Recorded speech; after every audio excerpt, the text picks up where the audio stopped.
Hi. Hey, Holly, how are you? Good. It's good to see you. How was the race? Oh, man, I've been thinking about it. You practiced so much for that race. I'm so proud of you. Yeah, it felt good. I mean, to finish it, but I didn't win. There were so many interesting people at this race, though. Wow, it was crazy. Really? Wow. Why do you say it like that? Well, some were dressed like superheroes. They were, and some ran with kids in strollers, and this other guy ran barefoot. I don't even know if that's legal. It was crazy. That's incredible. I bet it was so funny too. But what I was really actually asking is like, why did you mention that you didn't win? Yeah, I was kind of like the underdog. I should have expected not to win. It's all good though. Oh. What does that mean again? Underdog? Well, like the person who probably wouldn't win because I've never raced a race like this before, or they're not like the rest of the people. You know what I mean? So, or a person who adds a little worth to the game. Oh, wow. Okay, I think I understand what you mean, but I don't really see you like that. I think you can win no matter what. And like, I mean, God thinks you can win, and that's all that matters, right? Yeah. You're right, but I just didn't feel his presence during this race. Oh, yeah. Wait, Gideon. He was an underdog. Wait, who? Gideon. I was just thinking, you said that you felt like an underdog, and I was thinking about an underdog in the Bible. Gideon, he was filled with doubt, but he still chose to follow God, and God used him to save the Israelites, and they did it in the most wild way. Clark, we should watch this week's video. It's exactly what you're talking about. Uh, okay, all right, let's check it out. Yeah. The Bible. It's 66 books of history, stories, letters, and poetry that fit together to form God's one big story. The epic adventure of how He created us and loves us so much that He made a way to rescue us. As we travel through the Bible, from Genesis to Revelation, we discover people who met God and found their lives changed forever. Now, for an amazing story, inspired by the book of Judges, chapters 6 through 8. As many times before, the Israelites turned away from God. He allowed the Midianites to take over their land. God's people hid out in caves. When they tried to grow plants or tend to livestock, the Midianites would show up and destroy their crops and animals. At last, the Israelites cried out to God for help. He heard them and sent the angel of the Lord to a man named Gideon, who was threshing grain in a winepress. Mighty warrior, the Lord is with you. All Gideon could do for a moment was stop and stare. Pardon me, sir. You said the Lord is with us? Then why has all this happened? The Lord has deserted us. You are strong. Go and save Israel from the power of Midian. I am sending you. Pardon me, sir, but how can I possibly save Israel? My family is the weakest in the tribe, and I'm the least important member. I will be with you. Even with a direct message from the Lord, Gideon was still nervous about the whole thing. Give me a special sign. Then I'll know it's really you talking to me. So God gave Gideon a sign, sending fire to burn up meat and bread. God's spirit was with Gideon. And when the Midianites and the Amalekites gathered to attack, Gideon sounded a trumpet for the Israelites to follow him. But even as the army gathered, Gideon once again pleaded to God for another sign. God responded by letting dew fall on a fleece, and then on the next day, only on the ground surrounding it. Okay, I've got it. Thank you. At last, Gideon was convinced God wanted to use him. He camped with 32,000 men at the spring of Harod and prepared for battle. Here, God spoke again. I want to hand Midian over to you, but you have too many men. Too many? Israel might brag, my own strength has saved me. Announce to the army, those who tremble with fear can turn back. Gideon did just as the Lord instructed. There, Lord. 22,000 men have gone home. Only 10,000 left to fight. There are still too many men. Have you seen the Midianite army? Take the men down to the water. There I will reduce the number of them for you. Even though it must have worried Gideon to lose more of his army, he did just as the Lord said. Field trip to the lake, everyone! At the water's edge, the Lord said, Some men will drink the way dogs do. They will lap up the water with their tongues. Separate them from those who get down on their knees to drink. Gideon watched carefully. Most men got on their knees and drank directly from the water, but 300 men cupped the water in their hands and lifted them to their mouths to lap. So, God, I send those 300 men home and keep the other 9,700, right? With the help of the 300 men who lapped up the water, I will save you. Let all the other men go home. Oh. Okay. Yes. Gideon sent home every single person in the army except those 300 men. Get some sleep. Tomorrow we will figure out what's next. That night, the Lord spoke to Gideon once more. Get up. What? Oh, I'm awake. Gideon stumbled out of his tent. Below, the campfires and torches of the enemy armies covered the entire valley. So many. Like a swarm of locusts. Go down to the camp. Listen to what they are saying. After that, you will not be afraid to attack. Wondering if he might be dreaming, Gideon snuck down the mountain to hover in the shadows at the edge of the camp. He could hear voices from a nearby tent. I had a dream. A round loaf of barley bread came rolling into the camp. It hit the tent with great force and knocked it flat.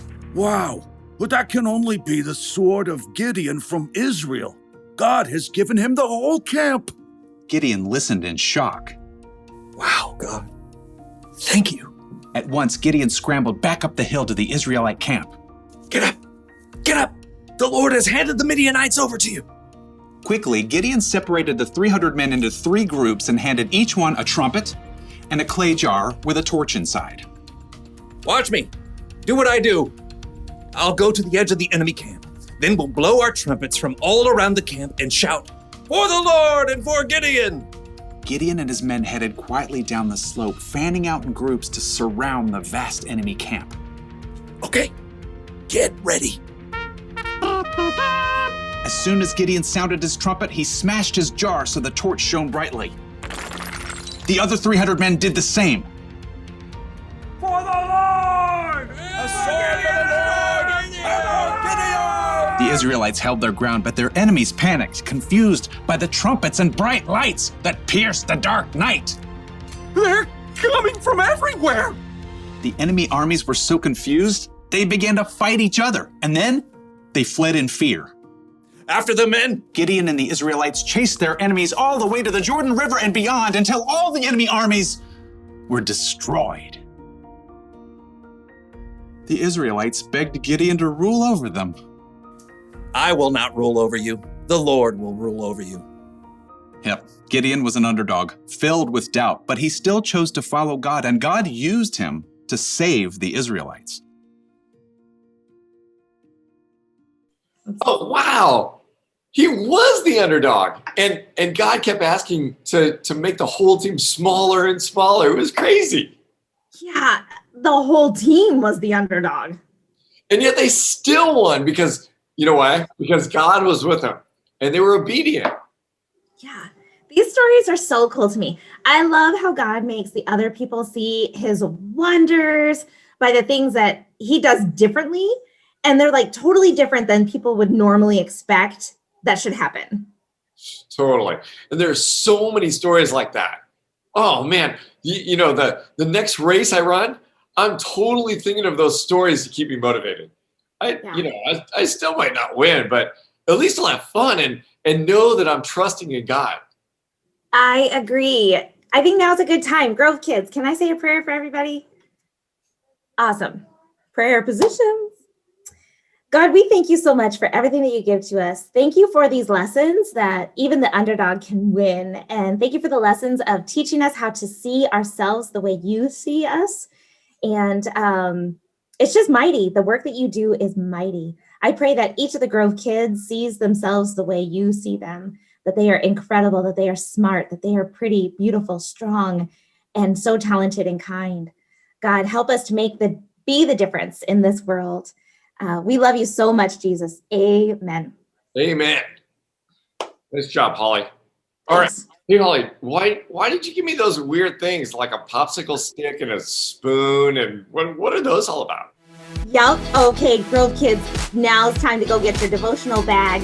Sorry it was a bag this week, but go get your bag, get your stuff ready, because we're going to make another underdog that I think you might know already. Get your bag. Big.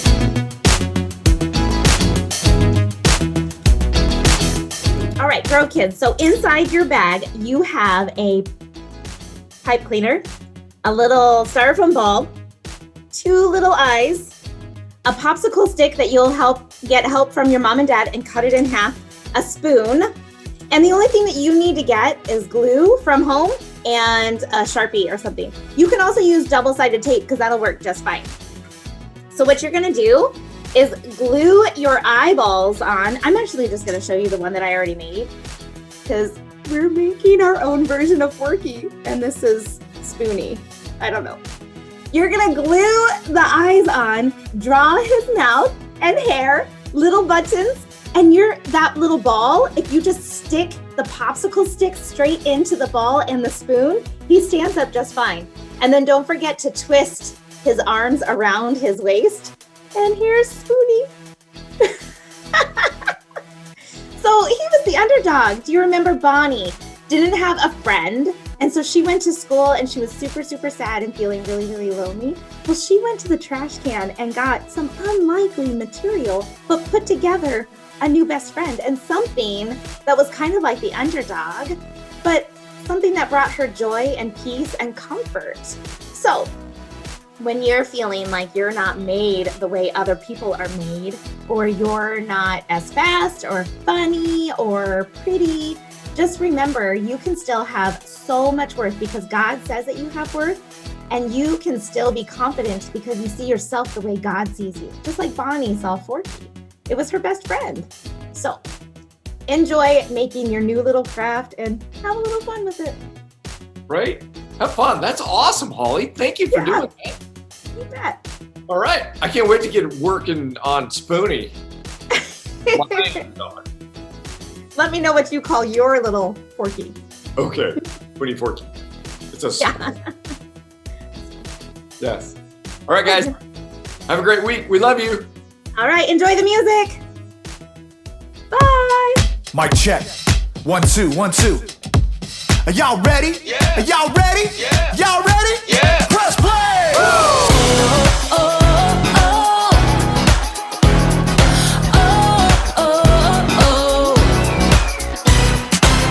Jesus, we know we belong here because of your love for us that goes on and on forever. Jesus, we know you are with us wherever we go. You're there, we'll always be together. So sing along with me for all the joy he brings. It's going down. Get in the mix. We're not stopping. Get in the mix. The party's hopping. Get in the mix. Everybody say, it's time to press play. Get in the The mix. beat is dropping. Get in the mix. Feet are stomping. Get in the mix. Everybody say, it's time to press play. Oh, oh, oh. Press play. Oh, oh, Press play. oh. Jesus, we know we belong here because of your love for us that goes on and on forever. Jesus, we know you are with us wherever we go. You're there, we'll always be together. So sing along with me for all the joy he brings. It's going down. Get in the mix. We're not stopping. Get in the The mix. party's hopping. Get in the mix. Everybody say, it's time to press play. Get in the The mix. beat is dropping. Get in the mix. Feet are stomping. Get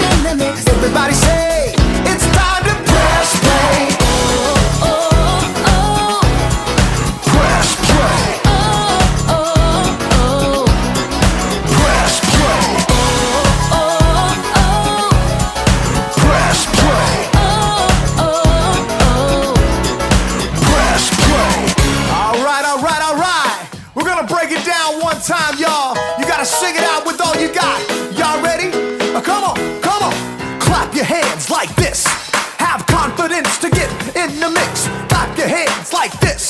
Have confidence to get in the mix. Now clap your hands like this. Like this. Have confidence to get in the mix. Now clap your hands like this. Like this. Everybody get